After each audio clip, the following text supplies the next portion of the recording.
Hey everyone, thanks for checking out my channel.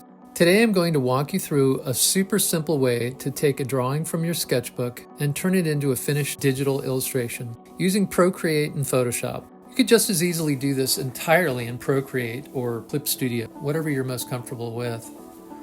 I'm not really a sketchy artist. My drawing style has a cartoony illustrated flavor to it. The way I draw lends itself to the coloring process that I use, but even if your style is totally different, I think you'll still find something helpful in this video.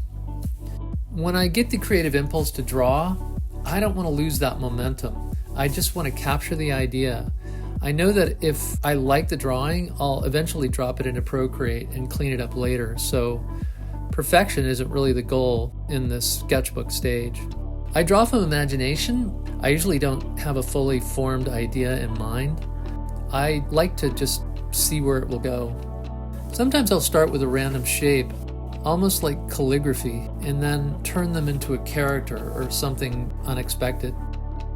Once I've got something I like to digitize it and turn it into usable line art so I can explore compositions more freely.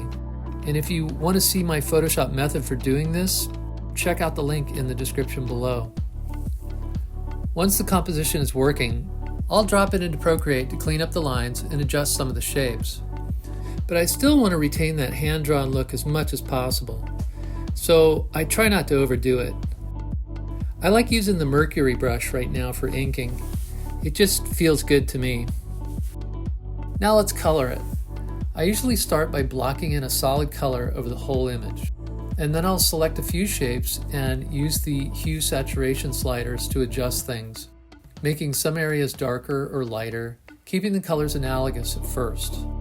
For spots where I want more interest, I'll push the hue slightly out of the analogous range. Nothing too dramatic, just enough to make things interesting. To add shadows, I create a clipping mask above the color layer, and I set it to multiply. Lower the opacity to around 50%. And then I grab one of the mid-tone colors from the color scheme and loosely paint in the shadows. It's easier to paint the shadows by selecting a shape and then hiding that selection. Once the shadows are in, I start experimenting with different background colors. I actually keep a separate file with background swatches from old projects, and I'll drop the new image into that, and then I can toggle layers on and off to see what colors work best. When something clicks, I'll start adjusting the image and the background colors together, tweaking brightness, contrast, vibrance, and playing around with selective colors. I'm basically bouncing all around the adjustment menus at this point. It's really a fun part of the process. And here's how it ended up. I like to add my channel name as a placeholder for text for now, nothing final. And that's it. I hope you found something useful in this. Thanks for watching.